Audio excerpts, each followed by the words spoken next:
ABP news पर आज आप देख रहे हैं डॉक्टर्स डे स्पेशल। इस मौके पर देश के बड़े डॉक्टर एबीपी न्यूज के मंच पर लगातार हमारे साथ जुड़ रहे हैं। देश के सामने अभी सबसे बड़ा मुद्दा कोरोना संकट है। सवाल ये है कि इस संकट से कैसे निपटें, क्या करें और क्या ना करें कि कोरोना एक बार फिर कहर ना बरपा पाए। इस वक्त हमारे साथ जुड़ रहे हैं दुनिया के मशहूर हृदय रोग विशेषज्ञ मेदांता अस्पताल के chairman doctor Naresh Trehan. Doctor Naresh Trehan, बहुत बहुत स्वागत है आपका एबीपी न्यूज में और डॉक्टर्स डे की ढेरों शुभकामनाएं आपको। डॉक्टर त्रिहन, हम शुरुआत करना चाहते हैं और सबसे पहले मैं आपसे यही पूछूंगी कि दूसरी लहर ऑफिशियली कब खत्म होगी, क्योंकि अभी भी देश में करीबन 50,000 से ज्यादा केस रिपोर्ट किए जा रहे हैं कोरोना वायरस के। तो अगर जो आपको याद होगा, पहली जो लहर आई थी उसमें सबसे ज्यादा जो पीक आई थी वो 1 लाख पे आई थी। अब जो आहिस्ते आहिस्ते ये 4 लाख से नीचे आ रही थी और ये उम्मीद थी कि ये आने वाले दिनों में और भी कम होती जाएगी। पर इतनी देर में जो अनलॉकिंग की एक्टिविटी शुरू हुई और लोगों ने फिर लापरवाही शुरू कर दी, उसके अब नतीजे हम देख रहे हैं कि वो जो लहर है वो नीचे नहीं आ रही, वो ऊपर ही थोड़ी थोड़ी आहिस्ते आहिस्ते। तो 2 बातें हुई, एक तो घटनी कम हो गई, एक दूसरी वो थोड़ी थोड़ी बढ़नी शुरू हो गई। ये बहुत ही फिक्र की बात है कि इसमें हमें बहुत सीरियसली लेना है। जैसे कल एक वाकया हुआ कि दिल्ली में एक मार्केट में सैकड़ों लोग बिना मास्क के घूम रहे थे, तो गवर्नमेंट ने बंद करी, मार्केट ही बंद कर दी। तो ये एक इंडिकेटर है हमारे सामने कि लोग अभी भी नहीं समझे कि वायरस अभी भी है। अगर जो हम ये ऐसे अपने तौर तरीके रखेंगे तो हमें बड़ी मुश्किल हो जाएगी कि ये फिर से ये लेयर बढ़ेगी। और आपको पता है कितनी अनएम्प्लॉयमेंट हुई है, कितने लोगों का नुकसान हुआ है, कितने लोग बैंकरप्ट हो गए।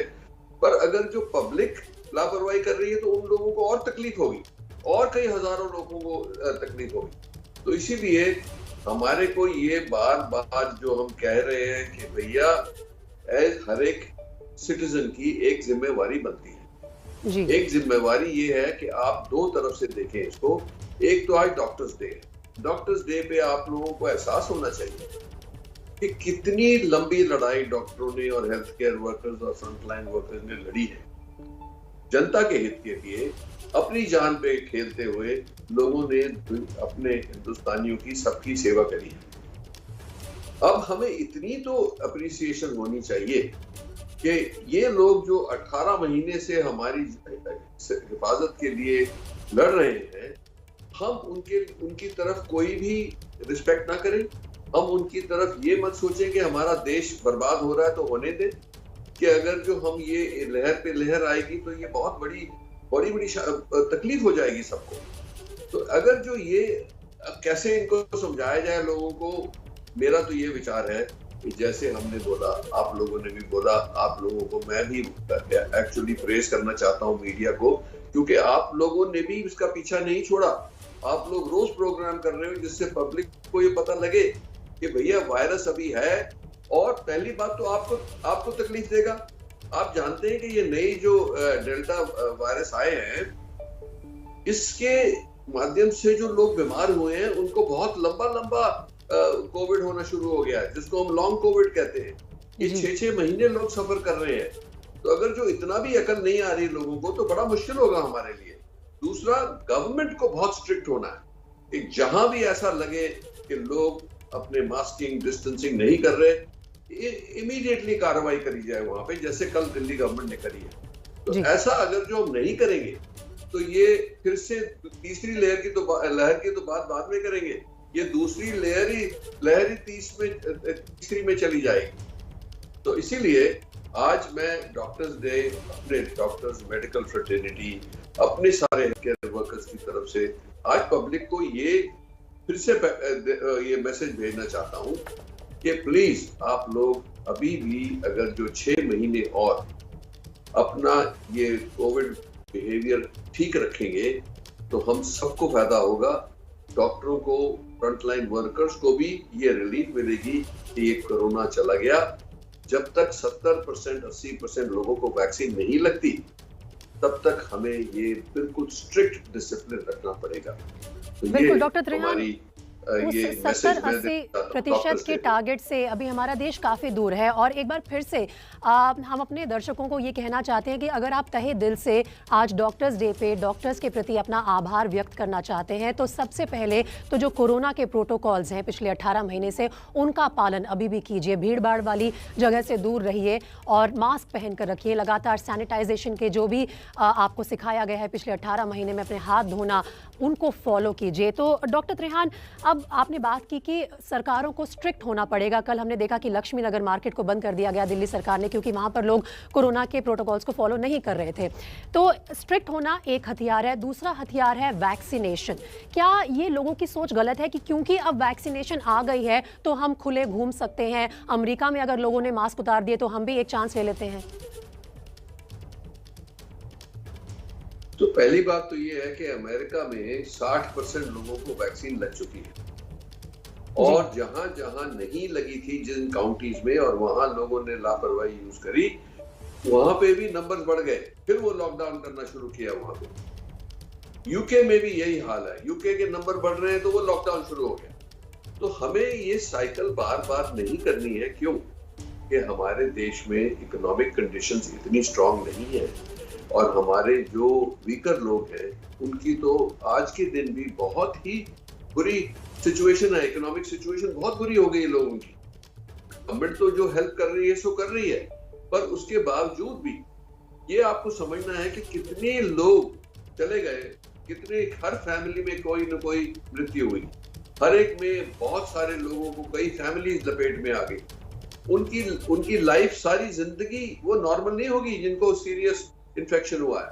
और जब ये बता रहे हैं हम बार बार कि ये डेल्टा प्लस जो है ये बहुत भयंकर है, ऐसे बिहेवियर में मत इंडल्ज करो कि आपकी जिंदगी भी खराब हो जाए। अगर जो आप इतने स्वार्थी हो कि आपको सिर्फ अपनी फिक्र है, तब भी आपको करना चाहिए।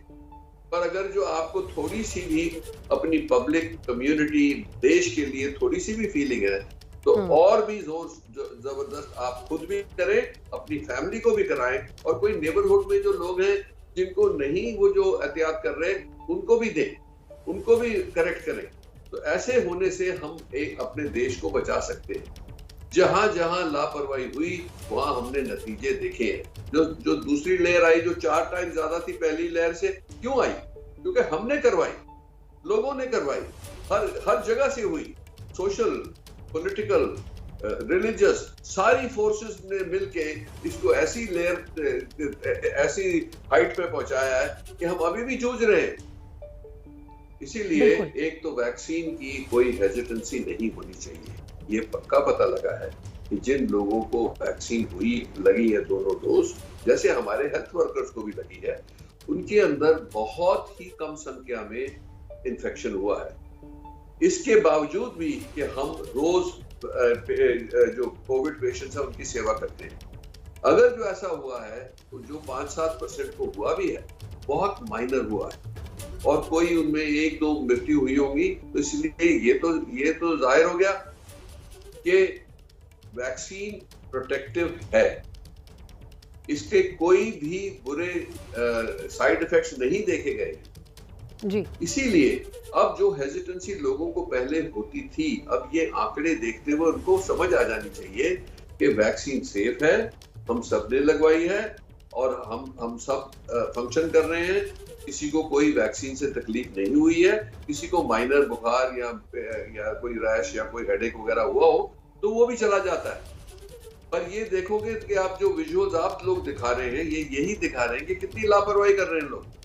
अब उनको कैसे करना है? लॉ ऐसा होना चाहिए कि जो ऐसे मास्क बिल्कुल एसेंशियल हो, जो नहीं पहने उसको एकदम फाइन लगे या बाहर निकाल दिया जाए मार्केट से, और अंदर ना आने दिया जाए। हर जगह पिकेट लगी हो कि मास्क के बगैर अंदर जा ही ना सके। तो इसीलिए हमें इकोनॉमी को खोलना भी है, लोगों को एक्टिविटी वापस भी लानी है, पर जिम्मेदारी से। ऐसे नहीं, अगर जो लापरवाही करेंगे तो उसमें बहुत बहुत भारी पड़ेगा सबको। जी बिल्कुल। डॉक्टर नरेश त्रेहान बार बार यही कह रहे हैं कि जहां एक तरफ हमें कोरोना से दूर रहना है, वहीं वैक्सीन को अपनाना है। बचाव का ये एक बहुत बड़ा रास्ता है, लेकिन जिस तरह से लोग भीड़ भाड़ में आ रहे हैं, हर हिंदुस्तानी को अपने व्यक्तिगत तौर पर दूसरे इंसान को बोलना होगा कि आप मेरे करीब मत आइए, अगर आपने मास्क नहीं पहना है तो मेरी दुकान में मत आइए, या इस मार्केट में मत आइए, या इस ऑटो में मत बैठिए, या फिर इस बस में मत बैठिए। ये बहुत ज़रूरी हो जाएगा, एक दूसरे को अवगत कराना। डॉक्टर त्रेहान, आप हार्ट स्पेशलिस्ट हैं और इस वक्त सबसे अच्छी पोजीशन में है कि आप हमें ये बताएं कि कोरोना के दौर में जो हार्ट से जुड़े रोग हैं, क्या उनमें आपने कुछ देखा है कि बढ़ावा आया है? लोग जो हैं ज़्यादा कंप्लेन लेकर आ रहे हैं, और इस वक्त किस तरह की उन्हें प्रिकॉशंस लेनी चाहिए? क्या ऐसे सिम्टम्स हैं जो एकदम से सामने आए तो तुरंत अपने डॉक्टर को रिपोर्ट करें, अस्पताल तक जाएं? तो ऐसा है कि दो कैटेगरी आप देखेंगे। एक, जिनको पहले से ही हृदय रोग है, उनमें हम देख रहे हैं कि बहुत सारे ज्यादा हार्ट अटैक्स हो रहे हैं और ये इर्रेगुलर हार्ट बीट हो रही है, टैकीकार्डिया हो रहा है, और उनको बहुत ही मतलब तादाद में हमारे पास लोग आ रहे हैं जो हमारे पुराने पेशेंट भी हैं और नए पेशेंट भी हैं। दूसरी कैटेगरी वो है जिनको, और ये यंग लोग हैं, जिनको कोई हृदय रोग की पहले हिस्ट्री नहीं थी। इनको भी आपने देखेंगे कि कितने सैकड़ों लोग होंगे हिंदुस्तान में, यंग लोग 30-40 साल की उम्र के, 25 साल की उम्र में, जिनका हार्ट फंक्शन 65% से 25% पे आ गया। मैं तो खुद रोज 2-3 पेशेंट्स देख रहा हूं जिनका, यंग लोग, अब उनके लिए तो ये बहुत ही बुरी बात होगी कि उनकी लाइफ में कैसे ये चलेगा काम, क्योंकि जैसे एक गाड़ी के 4 सिलेंडर हो, 3 बंद हो जाए, एक ही पे गाड़ी चले, तो आपको पता है कि वो पूरी नहीं चल सकेगी। तो इसीलिए तो मैं वार्निंग बार बार कह रहा हूं कि उन लोगों को जिनको कोई हृदय रोग की हिस्ट्री नहीं थी, उनको भी ये वायरस लग रहा है, मायोकार्डाइटिस हो रहा है।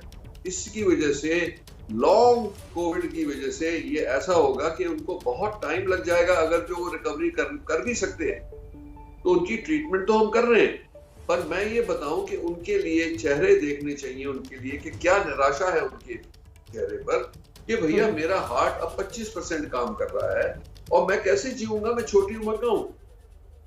तो इसीलिए तो मैं बोल रहा हूं कि पहला काम तो अपनी तो फिक्र करो, अपना तो सोचो कि भाई मेरे को लग गया तो ये नहीं है कि मैं बिल्कुल ठीक हो जाऊंगा। ये गलत प्रूव हो गया। पहली लहर जो आई थी उसमें युवा ने सोचा कि देखो, युवा को लगा भी तो वो सब ठीक हो गया। इस लहर में युवा नहीं ठीक हुए। जितने युवाओं के मैंने सीटी स्कैन देखे हैं, HRCT, जिनके 25 आउट ऑफ 25 स्कोर हो, जो या तो चले गए या आज के दिन वो अभी भी सफर कर रहे हैं कि सांस नहीं आ रहा, ऑक्सीजन लेके घूम रहे हैं, घर पे बैठे हैं, कुछ नहीं कर सकते। तो अब हम डॉक्टर लोग कितनी जोर से बोले, कितना लोगों को समझाएं, पर लोग अगर जो नहीं मानते तो हमें कड़ी से कड़ी कार्रवाई करनी चाहिए, क्योंकि वो कलेक्टिवली हिंदुस्तान को खराब कर रहे हैं। हमारी जो लोग इनोसेंट हैं, जो अपनी कोविड बिहेवियर कर रहे हैं, उनको भी ये नुकसान पहुंचा रहे हैं। तो हमें ये बहुत केयरफुली देखना है। हमारी संख्या बहुत ज्यादा है और इसीलिए हमारे को उतने ही कड़े एक्शंस लेने पड़ेंगे। और दूसरी बात ये है कि वैक्सीन की अवेलेबिलिटी बढ़ रही है। हर हफ्ते ये वैक्सीन की जो शॉट्स मिल रहे हैं वो बढ़ते जा रहे हैं जी। और हम गवर्नमेंट और प्राइवेट सेक्टर मिलके अगर जो हम 70 लाख तक पहुंच जाएं और उससे ये होगा कि 50% से ज्यादा हम वो थर्ड वेव को गिरा सकते हैं। बिल्कुल। तो डॉक्टर त्रेहान, लगातार लोग ये कहते रहते हैं कि पहले वाला समय कब वापस आएगा, नॉर्मल टाइम्स कब लौटेंगे। अगर नॉर्मलसी को वापस लाना है तो हर किसी को कंट्रीब्यूट करना होगा, और डॉक्टर्स के प्रति हम जितना भी आभार प्रकट करें वो कम है। मेरा आखिरी सवाल आपसे ये रहेगा डॉक्टर त्रेहान कि जहाँ तक मास्क का रोल है कोरोना से लड़ाई करने में, वो बहुत बड़ा है, लेकिन कुछ ऐसी गतिविधियाँ हैं जिनके दौरान मास्क लगाने में मुश्किल होती है। लोग कहते हैं कि जॉगिंग करते समय या एक्सरसाइज करते समय हम मास्क कैसे लगाएं, तो उनके लिए क्या उपाय है? अगर जो आप अकेले हैं और एक कमरे में वेंटिलेशन है या आप बाहर दौड़ लगाने गए हैं, तो मास्क को उतार सकते हैं और लोगों के पास मत जाएं। ये वायरस नहीं है कि ये सारी हर एक जगह में है, क्योंकि जहां खुली हवा है वहां तो वैसे ही डायल्यूट हो जाएगा। पर अगर जो आप रुक के लोगों से बात करना शुरू करेंगे बिना मास्क के तो प्रॉब्लम होगा। इसीलिए आप एक्सरसाइज कर सकते हैं बिना मास्क और अकेले हो। अब जैसे जिम खुल रहे हैं, जिम में ये प्रॉब्लम हो सकता है, और इसीलिए मैं ये चाहता हूं कि जिम में भी ज्यादा लोगों को इकट्ठे नहीं आने देना चाहिए। ये पहले प्रिस्क्राइब हो जाना चाहिए। बड़ी स्ट्रिक्ट प्रोटोकॉल हर चीज के लिए बननी चाहिए। अब जैसे बार खोली थी, बार खोली है, बार खोलने का क्या मतलब है? लोग जाते हैं बाहर में किस लिए? शराब पीने। मास्क तो उतारेंगे, शराब पियेंगे, शोर मचाएंगे, जोर जोर से बोलेंगे, तो नेचुरली वो सुपर स्प्रेडर इवेंट हो सकता है। और यही तो एक है कि अगर जो एक जना एक कमरे को इन्फेक्ट कर दे, आप इसकी हिस्ट्री देखो कि कोरिया में, साउथ कोरिया में एक पेशेंट से 2 चर्च सेरेमनी हुई जहां पे उसने क्वायर में गाया। सारे जो लोग थे चर्च में वो इन्फेक्ट हो गए उससे, और उन्होंने फैलाया। तो कहते हैं कि 30 to 50% जो केसेस साउथ कोरिया में फैले वो उन 2 इवेंट से फैले। तो इसीलिए हमें बहुत चौकन्ना रहना है, बहुत चौकन्ना रहना है। और मैं अपने डॉक्टर भाइयों को, हेल्थ केयर वर्कर्स को एक मैसेज देना चाहता हूँ। जी सर। कि एक तो मैं कहना चाहता हूँ कि ये बहुत ही गर्व की बात है कि हमारे प्रोफेशन ने इस लड़ाई में बहुत जो जंग लड़ी है वो बिल्कुल सराहना के लायक है। कि उनकी बहुत मैं उनको कांग्रेचुलेट करना चाहता हूँ, उनको प्रेज करना चाहता हूँ कि ये डॉक्टरों ने हिचकिचाहट नहीं करी, ये जानते हुए कि ये भयंकर डिजीज है, ये आपको लग सकती है, आपकी फैमिली को बिल्कुल। लग सकती है, और डॉक्टरों के इसी जज्बे को हम सलाम कर रहे हैं। आज इंडिया वर्सेस कोरोना 3.0 में डॉक्टर नरेश त्रेहान, समय की कमी है, बहुत बहुत शुक्रिया हमारे साथ जुड़ने के लिए इस कॉन्क्लेव में और ये मैसेज लोगों तक पहुंचाने के लिए।